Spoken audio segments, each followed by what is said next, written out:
From Washington, Crossfire. The hosts for Crossfire, on the left, Tom Brayton. On the right, Pat Buchanan. In the Crossfire, Gary Arnold, the GOP congressional candidate President Reagan told to shut up. Good evening. He looks like Lenin and talks like Lincoln. That's the campaign slogan of our guest tonight, who achieved instant celebrity status this morning after having braced President Ronald Reagan yesterday right there in the East Room of the White House and winning from the president a rejoinder he had not used since this occasion in the campaign of 1980. Oh, shut up. My mother always told me that I should never say that, but this is the last night of a long campaign, and I've heard so many like him, I thought just once I could say it. So, that was the first time, so far as the record reveals, the first man whom Ronald Reagan publicly instructed to shut up. His name, alas, will go unrecorded in history. But the second man whom Ronald Reagan so instructed has become famous, as cable news network reporter Mark Walton here suggests.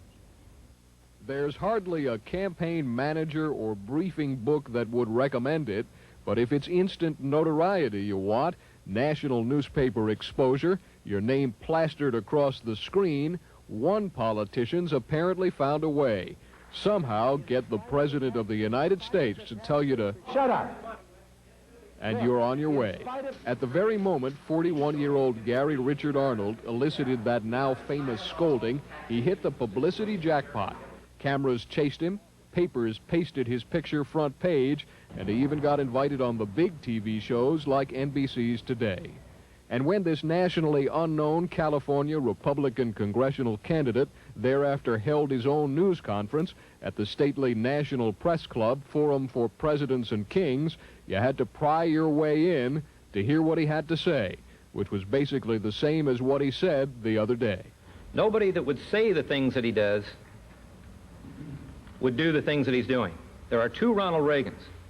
I agree with the Ronald Reagan of what he says. I agree with 85–90% of what he says, and I disagree with 85 or 90% of what he does. It's as simple as that.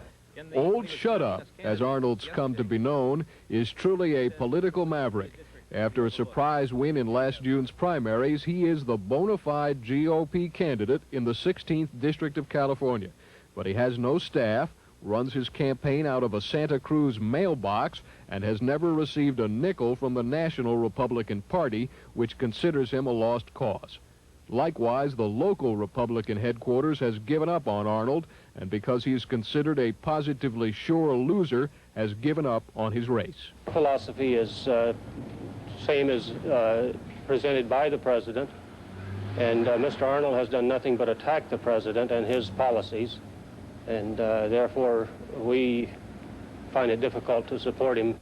As for Arnold's firmly entrenched opponent, three-term Democrat Leon Panetta is just waiting for November 2nd, then hoping Arnold will go away.